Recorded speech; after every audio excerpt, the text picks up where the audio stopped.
some people call it organization model canvas, some people call it business model canvas. It's basically a management tool that gives a framework to develop, describe, analyze, challenge. Sometimes even when you pivot your business model or change it, it will get reflected in the business model canvas, right? And it's a one-page articulation of the key elements of your business strategy or business model, right? And it's widely used across industries, particularly in the startup world. And the key business components are essentially 9 boxes within the large sheet. And I'll tell you what they are, right? Now, each of these 9 parts is an important part of business. Like that, there are 9 boxes, right? Now, what are the boxes? The first is customer segment or segments, which basically says, who are my customers? Value proposition, which basically means, why are they going to buy your product? Then channel. Channel essentially means, how do you reach your marketing message and how do you reach your product to the consumer? Then customer relationship. How do you build relationships with your customers, right? Do you have a database? Do you advertise? Do you have B2C? Do you have a sales channel?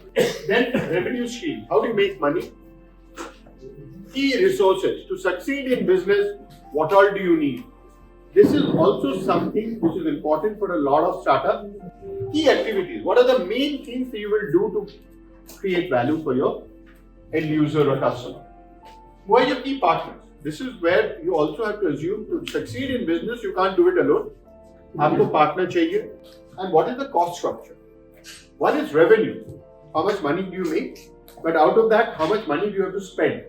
And this also leads to what you know in a lot of businesses it becomes a critical factor, which is called unit profitability.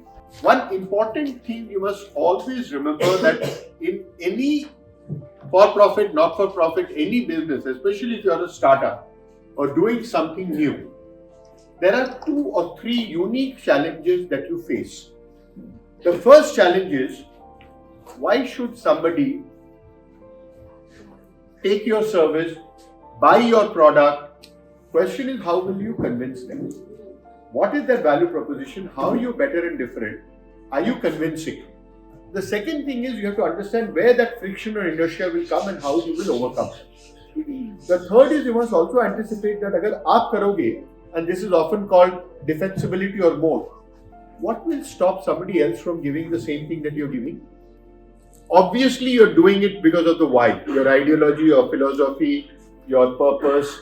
But if you use tactics or strategies that will help you create better impact, which is based on superior understanding of consumer psychology or tricks that you use, the tricks themselves are not unethical, they're smart. So I don't know how to draw a line. If they're unethical, then I will not encourage it. But they are smart. They get the work done, but the larger goal and objective that you want to achieve, which is the environmental goals or whatever, that gets fulfilled. So maybe there's nothing wrong. You're a what I'll call a pragmatic idealist. First, customer segment. Value proposition. Right? Key activities, key resources, key partners. Customer relationship, channel. Revenue stream, cost structure. 1, look at this. 1, 2, 3, 4, 5, 6, 7, 8, 9. Clear? Do it in that order.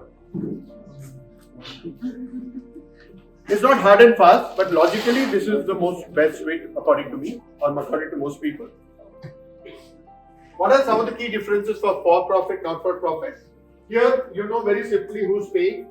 Here, very often, there are beneficiaries who receive the services, but there are donors, government, funders, grant-giving companies, somebody else who may be the actual where you get the money from, right?